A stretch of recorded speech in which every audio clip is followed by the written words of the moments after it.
ಬಂದಿರೋದಕ್ಕೆ ಒಂದು ಮುಖ್ಯವಾದ ಸಂಗತಿ.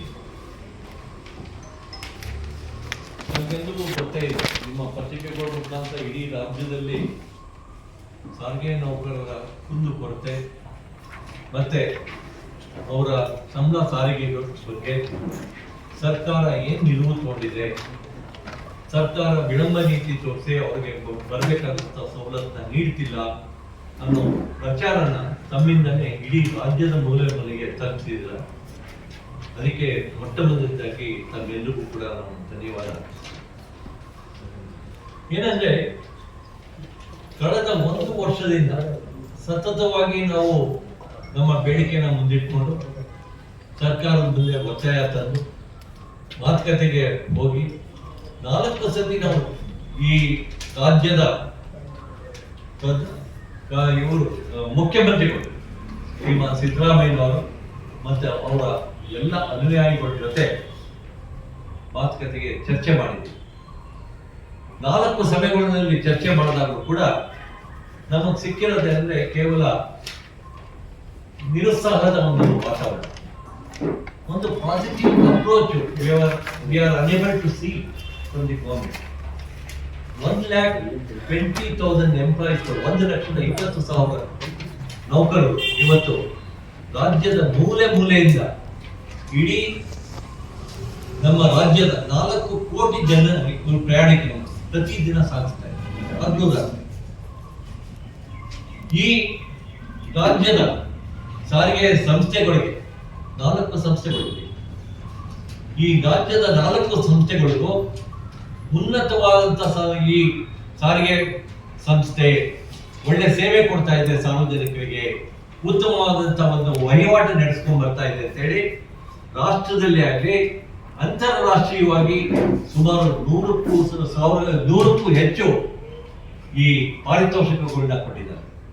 ಇದನ್ನು ಕೇವಲ ಯಾರೋ ಒಬ್ರು ಮ್ಯಾನೇಜಿಂಗ್ ಡೈರೆಕ್ಟರ್ ಆಗಲಿ ಇಲ್ಲ ಟ್ರಾನ್ಸ್ಪೋರ್ಟ್ ಬೇಸ್ಡ್ ಆಗಲಿ ಇನ್ಯಾರೋ ಕೂತ್ಕೊಂಡ್ಬಿಟ್ಟು ಈ ಪಾರಿತೋಷಕಕ್ಕೆ ಕಾರಣ ಅಲ್ಲ. ಇಡೀ ರಾಜ್ಯದ ಮೂಲೆ ಮೂಲೆಯಲ್ಲಿ 1,20,000 ಜನ ನೌಕರರ ಪರಿಶ್ರಮ, ಪರಿತ್ಯಾಗ ಮತ್ತು ಅವರ ನಿರಂತರ ಸೇವೆ ಏನಿದೆ ಹಗಲು ರಾತ್ರಿ. ಯಾವ ಸರ್ಕಾರಿ ನೌಕರರು ಇವತ್ತು ನಾವು ನೋಡ್ತೀವಿ ಜನರಲ್ ಹಾಲಿಡೇಸ್ ಮನೇಲಿ ರಜೆ ಆಗ್ತದೆ, ಬೇರೆ ಇನ್ಯಾವುದೋ ಒಂದು ಘೋಷಣೆ ಆಯ್ತು, ಯಾರೋ ಸತ್ವ ಒಂದು ರಜಾ ಕೊಟ್ಟಿರ್ತಾರೆ ನಮ್ಮ ಸರ್ಕಾರ. ಅಂತ ಸಂದರ್ಭದಲ್ಲೂ ಮನೆಯಲ್ಲಿ ಸರ್ಕಾರದ ನೌಕರರು ಬೇರೆಯವರೆಲ್ಲ ಇರ್ತಾರೆ. ಆದರೆ ಸಾರಿಗೆ ಸಂಸ್ಥೆ ನೌಕರರು ಹಗಲು ರಾತ್ರಿ ಯಾವ ಒಂದು ಪರಿಸ್ಥಿತಿ ವಾತಾವರಣ ಎಂಥದ್ದೇ ಆದ್ರೂ ಕೂಡ ಪರಿಶ್ರಮ ನೀಡಿ ಉತ್ತಮವಾದಂತಹ ಸೇವೆ ಕೊಡ್ತಾ ಇತ್ತು. ಅದಕ್ಕೆ ಕಾರಣವಾಗಿ ಇವತ್ತು ಈ ಸಾರಿಗೆ ಸಂಸ್ಥೆಗೆ ಬೇಕಾದಷ್ಟು ಪಾರಿತೋಷಕಗಳು ಬಂದಿದೆ. ಈ ಪಾರಿತೋಷಕಗಳು ತಗೊಳ್ಳಕ್ಕೆ ಯಾವುದೇ ಎಂಪ್ಲಾಯಿನ ಜೊತೆಗೆ ಬಾ, ಈ ಡೆನ್ಮಾರ್ಕ್ ಕರ್ಕೊಳ್ತೀನಿ, ನೀನ್ ಕಾರಣ ಈ ಒಂದು ಇಡೀ ನೌಕರರ ಸಮೂಹಕ್ಕೆ ನೀನೊಬ್ಬ ಒಂದು ಸಾಂಕೇತಿಕವಾಗಿ ನಿಮ್ಮನ್ನು ಕರ್ಕೊಂಡು ಹೋಗ್ತೀನಿ ಅಂತ ಅವ್ರು ಹೋಗಲ್ಲ. ಹೋದ್ರೆ ಯಾರು ಹೋಗ್ತಾರೆ? MDಗಳು ಹೋಗ್ತಾರೆ, ಅವ್ರುಗಳು ತಗೊಂಡ್ ಬರ್ತಾರೆ. ಆದ್ರೆ ಈ ಸಂಬಳ ಸಾರಿಗೆ ವಿಚಾರಕ್ಕೆ ಬಂದಾಗ ಅವ್ರು ಹೇಳ್ತಾ ಇರೋದೇನಂದ್ರೆ ನಮ್ಮಲ್ಲಿ ಹಣ ಇಲ್ಲ.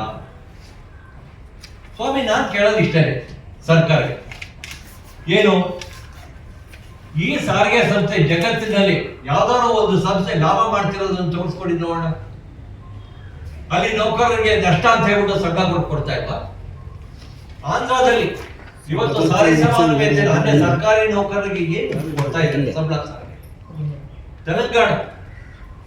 ತೆಲಂಗಾಣದಲ್ಲಿ ಕೊಡ್ತಾ ಇದ್ದಾರೆ. ಅದೇ ರೀತಿ ಅನೇಕ ಸಾರಿಗೆ ಸಂಸ್ಥೆಗಳಲ್ಲಿ ಮತ್ತೆ ಅದೇ ರೀತಿ ಕಾರ್ಪೊರೇಷನ್ಗಳು, ಲೆದರ್ ಕಾರ್ಪೊರೇಷನ್, ಆಮೇಲೆ KEB ಫಾರ್ ಎಕ್ಸಾಂಪಲ್ ಹೇಳೋದಾದ್ರೆ ಅಲ್ಲಿ ಸಾರಿಗೆ ಈ ಸರ್ಕಾರಿ ನೌಕರಿಗೆ ಏನ್ ಸಂಬಳ ಕೊಡ್ತಾ ಇದ್ದಾರೆ ಅದಕ್ಕಿಂತ ಹೆಚ್ಚು ವೇತನ ಕೊಡ್ತಾ ಇದ್ದಾರೆ. ಇವತ್ತು KEB ನಷ್ಟದಲ್ಲಿವೆ, KPC ಪವರ್ ಕಾರ್ಪೊರೇಷನ್ ನಷ್ಟದಲ್ಲಿ ನಡೀತಾ ಇದೆ. ಅಂದ್ರೆ ನಷ್ಟದಲ್ಲಿ ನಡೆದ್ರು ಅವ್ರಿಗೆ ಉತ್ತಮವಾದಂತಹ ಸಂಬಳ ಸಾರಿಗೆ ಕೊಡ್ಬೇಕಾದ್ರೆ ಇಡೀ ರಾತ್ರಿ ಹಗಲು ರಾತ್ರಿ ಶ್ರಮ ನೀಡ್ತಾ ಇರುತ್ತಾ ಸಲ್ಲಿಸ್ತಾ ಇರುತ್ತಾ ಈ ಸಾರಿಗೆ ನೌಕರರಿಗೆ ಮಾತ್ರ ಇವತ್ತು ಯಾವ ಮಟ್ಟಿಗಿದೆ ಅಂತ ಹೇಳಿದ್ರೆ ಸರ್ಕಾರಿ ನೌಕರರಿಗೂ ನಮಗೂ ಕೂಡ ಸುಮಾರು 26% ವ್ಯತ್ಯಾಸ ಇದೆ. ಈಗ minimum 26% and the maximum is 92%. And on average it comes to 45%. ಯಾಕೆಂದ್ರೆ ಇಷ್ಟು ವೇತನ ತಾರತಮ್ಯ ಹಾಕೊಂಡು ನಾವು ಪರಿಶ್ರಮದ ಜೀವನ ನಡೆಸ್ತಾ ಇದ್ದೀವಿ ಸಾರಿಗೆ ಸಂಸ್ಥೆ. ಅದರ ಹಿನ್ನೆಲೆಯಲ್ಲಿ ನಾವು ಮಾತುಕತೆಗಳು ನಡೆದ್ರೆ ದುಡ್ಡಿಲ್ಲ, ಬಜೆಟ್ ಇಲ್ಲ. ಬಜೆಟ್ ಅಲ್ಲೂ ಏನು ನಮಗೆ ಕೊಡಬೇಕಾದಂತ ಹಣ ಇವತ್ತು ಸರಿಯಾಗಿ ಕೊಡ್ತಾರೆ. ಮೊನ್ನೆ ಕೊಟ್ಟಿದ್ದಾರೆ ಬಜೆಟ್. ಏನ್ ಕೊಟ್ಟಿದ್ದಾರೆ? ಇನ್ನ 30% ಈ ಶಕ್ತಿ ಯೋಜನೆ, ಆ 30% ಹಣ ಹಿಡ್ಕೊಂಡು ಕೊಟ್ಟಿದ್ದಾರೆ. It's not been complete. ಹೌದು, ಅದು ಏನು ಪಾಸು ಮತ್ತೆ ಇದು ಅನೇಕ ಸೋಷಿಯಲ್ ಆಬ್ಲಿಗೇಷನ್ಗೆ ಸಂಸ್ಥೆ ಖರ್ಚು ಮಾಡ್ತಾ ಇದೆ. ಆ ಹಣ ಕೊಡಬೇಕು ಅಂತ ಹೇಳಿದ್ರೆ ಮೀನಾಮೇಷ ಮಾಡಿ ಅದಕ್ಕೂ ಒಂಚೂರು ಕಡಿತ ಹಾಕಿ ಕೊಡೋದನ್ನ ಕೊಡ್ತಾರೆ.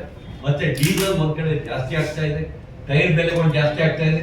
ಇವೆಲ್ಲ ನಿಯಂತ್ರಿಸ ಮಾಡಿ ಇವತ್ತು ಸರ್ಕಾರ ಕಂಟ್ರೋಲ್ ಆಗಿ KSRTC ಇಟ್ಕೊಂಡು ಪ್ರತಿ ವರ್ಷಕ್ಕೊಮ್ಮೆ ನಾವೇನ್ ಹೇಳಿದ್ವಿ, ಲೆವೆಲ್ ಪ್ಲೇ ಇರಲಿ.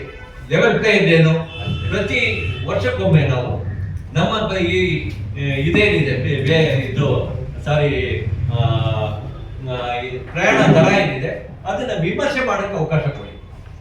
ಡೀಸೆಲ್ ಬೆಲೆ ಜಾಸ್ತಿ ಆಗುತ್ತೆ ನಮ್ದು, ಮತ್ತೆ ಇದೊಂದು ಬೇರೆ ಟೈರು ಮತ್ತೆ ಸ್ಪೇರ್ ಪಾರ್ಟ್ಸ್ ಪ್ರತಿಯೊಂದು ಜಾಸ್ತಿ ಆಗುತ್ತೆ, ಚಾಸಿ ಬೆಲೆ ಜಾಸ್ತಿ ಆಗುತ್ತೆ. ಇವೆಲ್ಲ ಜಾಸ್ತಿ ಆದ್ರೂ ಕೂಡ ಅದನ್ನ ನಿಭಾಯಿಸಕ್ಕೋಸ್ಕರ ನಮ್ಗೆ ಈ ಪ್ರಯಾಣ ದರನ ವಿಮರ್ಶೆ ಮಾಡಕ್ಕೆ ಅವಕಾಶ ಮಾಡ್ಕೊಡಿ ಅಂದ್ರೆ ಅದಕ್ಕೆ ಕಂಟ್ರೋಲ್ ಮಾಡ್ತಾರೆ. ಮತ್ತೆ ಯಾರಿಗೆ ಅಲ್ಲಿ ಕಣ್ಣು ಮುಚ್ಕೊಂಡ್ಬಿಟ್ಟು ಫ್ರೀ KSRTC ಫ್ರೀ ಕೊಡ್ತಾ ಇದ್ದಾರೆ. ಮತ್ತೆ ಇದಕ್ಕೆ ಸರಿಯಾದಂತ ಒಂದು ಏನು ಪರಿಹಾರನ ನಮಗೆ ಕೊಡ್ತಾ ಇದ್ದಾರೆ. ಈ ಕೊಡದೇ ಇರುವ ಹಿನ್ನೆಲೆಯಲ್ಲಿ ಈ ಸಂಸ್ಥೆ ಇವತ್ತು ಲೆವೆಲ್ ಪ್ಲೇಗೆ ನಮಗೂ ಬಿಟ್ಬಿಟ್ರೆ, ಖಾಸಗಿ ಅವ್ರ ಜೊತೆ ನಾವು ಕೂಡ ಇವತ್ತು ನಿಭಾಯಿಸ್ಕೊಡ್ತೀವಿ ಅನ್ನೋದನ್ನ ಬಿಟ್ಬಿಟ್ರೆ ನಮಗೆ ನಾವು ಏನ್ ಮಾಡ್ಬೋದು, ಅದೇ ರೀತಿ ಪ್ರತಿ ಒಂದು ಆ ವರ್ಷಕ್ಕೊಮ್ಮೆ ನಾವು ಇದನ್ನ ಪ್ರಯಾಣ ದರನ ವಿಮರ್ಶೆ ಮಾಡಿಕೊಂಡು ನಾವು ಅದನ್ನ ತಕ್ಕಾಗಿ ಲಾಭನೇ ನಡೆಸ್ಕೊಂಡು ಹೋಗ್ಬೋದು. ಅದಕ್ಕೆ ಅವಕಾಶ ಮಾಡಿಲ್ಲ. ನಮ್ಮ ಕೈ ಕಾಲುಗಳಿಗೆ ಸರಪಳಿಗಳನ್ನ ಹಾಕ್ಬಿಟ್ಟಿದ್ದಾರೆ. ಈ ಸರಪಳಿಗಳನ್ನ ಹಾಕಿರುವಂತ ಸಂದರ್ಭದಲ್ಲಿ ಅನಿವಾರ್ಯವಾದಂತ ಪರಿಸ್ಥಿತಿ ನಮಗೆ ಹೋರಾಟ ಬಂತದ್ದು. ಇವತ್ತು ಸಾರಿಗೆ ನೌಕರರು ಹೋರಾಟ ಇಲ್ಲದೆ ಬೇರೆ ಮಾರ್ಗ ಇಲ್ಲ ಅನ್ನೋ ಒಂದು ಪರಿಸ್ಥಿತಿನ ಮುಂದೆ ಇಟ್ಕೊಂಡು ಇಂದಿನ ಈ ಸಭೆಯಲ್ಲಿ ನಾವು ತೀರ್ಮಾನ ಬಂದಿರೋದು ಏನಂತ ಹೇಳಿದ್ರೆ, ಈ ಸಂಸ್ಥೆಯಲ್ಲಿ ಭಾರಿ ಮುಖ್ಯವಾಗಿ ನಾವು ಯಾವುದೇ ಒಂದು ಈ ಸಂವಿಧಾನಾತ್ಮಕವಾಗಿ ಹೋಗಿ ಕೇಳ್ಕೊಂಡು ಮಾತುಕತೆಯಲ್ಲಿ ಪರಿಹಾರ ಅಂತ ಹೋದ್ರೆ ಅದಕ್ಕೆ ಅವಕಾಶ ಕೊಡ್ತಾ ಇಲ್ಲ. ದುರ್ದೈವ ಏನಂತ ಹೇಳಿದ್ರೆ ಹೋರಾಟ ಮಾಡಬೇಕು, ಅವಾಗ ಅವ್ರಿಗೆ ಕೂಗಿಡಬೇಕು, ಅವ್ರು ಬಾಯಿ ಬಿಡ್ತಾರೆ ಅಂತ ನಾವು ಅವರಾಗೋನೇ ನಮಗೆ ಪಾಠ ಕಲಿಸ್ಕೊಡುವಂತ ಪರಿಸ್ಥಿತಿ ಬಂದಿದೆ. ಈ ದಿಕ್ಕಿನಲ್ಲಿ ಇವತ್ತು ಏನಂತ ಹೇಳಿದ್ರೆ ಒಂದು ಅನೇಕ ಕಾರ್ಯಕ್ರಮಗಳನ್ನ ನಾವು ರೂಪಿಸ್ಕೊಂಡಿದ್ವಿ. ಏನ್ ಕಾರ್ಯಕ್ರಮ ಅನ್ನೋದ್ರ ಬಗ್ಗೆ ನಮ್ಮ ಚಂದ್ರಶೇಖರ್ ಅವರು ಮತ್ತೆ ಇವರು ಇನ್ನು ಮಿಕ್ಕಿದ ವಿಚಾರಗಳು ಕೊಡ್ತಾರೆ. ಇವತ್ತು ಹೋರಾಟ ಅನಿವಾರ್ಯವಾಗಿದೆ. ಈ ಹೋರಾಟ ಅನಿವಾರ್ಯತೆ ಎಷ್ಟು ಮಟ್ಟಿಗೆ ಅಂತ ಹೇಳಿದ್ರೆ ಇವತ್ತು ನಾವು ಈ KSRTC ನೌಕರರು ಜೀವನ ನಡೆಸಿಕೆ ತೊಂದರೆ ಆಗಿದೆ. ನಮ್ಮ ವೇತಸ್ಸು